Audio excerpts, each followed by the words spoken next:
അങ്ങനെ ഫുൾ ഐസായി കിടക്കുന്ന രംഗമാണ്.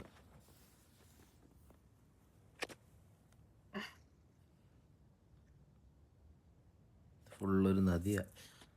ആ നദി ഫുൾ ഐസായിട്ട് ഇങ്ങനെ കിടക്കുക.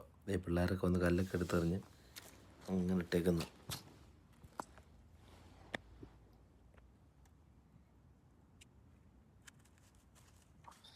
ഫുൾ ഐസാണ്. വലിയ നദിയാണ്. അവിടെ ചെറിയൊരു ഹോളുണ്ട്. പൊട്ടി വെള്ളത്തിൽ വീഴുമെന്ന് എനിക്കൊരു പേടിയുണ്ട്. അത് കാരണം ഞാൻ പേടിച്ചൊക്കെയാണ് നിന്നേ. പേടിയുണ്ടായിരുന്നു. പക്ഷെ ഞാൻ സൈഡിൽ കമ്പലൊക്കെ പിടിച്ചിങ്ങനെ സെറ്റപ്പിൽ നിന്നേ.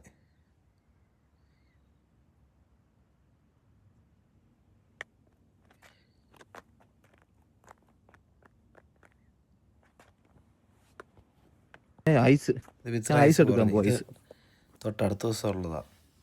ആദ്യത്തെ ദിവസം ഇങ്ങനെ നടന്നു. രണ്ടാമത്തെ ദിവസം ഒന്ന് മഴ ചാറി. എന്നെ കണ്ടില്ലെങ്കിലേ കുറഞ്ഞതിൻ്റെയാണ്. ഒരു കാര്യം ചെയ്യണം, അവിടെ ഓഫീസിൽ വിളിച്ച് പറയണം കേട്ടോ. ആദ്യത്തെ ദിവസം ഇങ്ങനെ ഫുള്ള് നല്ല പോലെ ഐസായിരുന്നു. നദി കാണാൻ പോയിട്ടുണ്ട്, വണ്ടി എടുത്തിട്ടില്ല, എന്തായാലും സഞ്ജുവിനെ കാണുന്നില്ലെന്നെല്ലാം പറഞ്ഞ ആളി അന്നേരം സെറ്റ് ചെയ്ത് വേണം ഞാൻ വെള്ളത്തിൽ പോയി ചിന്തിച്ചാൽ മതി. ഐസിന് ഇതിനടി പോയാൽ പിന്നെ എന്നെ കിട്ടത്തില്ലല്ലോ. ഇത് ഇവിടെ ഇറങ്ങുന്നൊരു വഴി ഉണ്ടായിരുന്നല്ലോ, അത് കാണുന്നില്ല. വഴി എവിടെ? വഴി കാണുന്നില്ലല്ലോ. നല്ലല്ലേ? ആ വഴി കാണുന്നില്ല. ഇവിടെ സ്റ്റെപ്പ് കണ്ടളിയാ. ഒന്നീ ഞാൻ വെള്ളത്തിൽ പോവും, അല്ലെങ്കിൽ വഴിയില്ല. ഇത് സ്റ്റെപ്പ്. സ്റ്റെപ്പ് ഉണ്ട്. അയ്യോ എന്റെ അമ്മേ, ഇപ്പൊ ചത്തേനെ. ഈ താഴോട്ട് കാണുന്ന നദി ഏത്? എനിക്ക് അളി വെക്കരുതേ.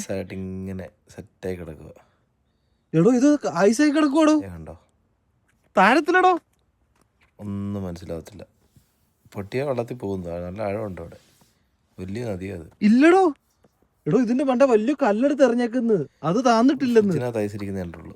ഇങ്ങനെയൊക്കെ ആദ്യമായിട്ടാണ് കിടക്കുന്ന കണ്ടോണ്ട്. പക്ഷെ ഇറങ്ങിയിട്ടില്ല. ഇറങ്ങുന്ന ആദ്യമായിട്ടാണ്.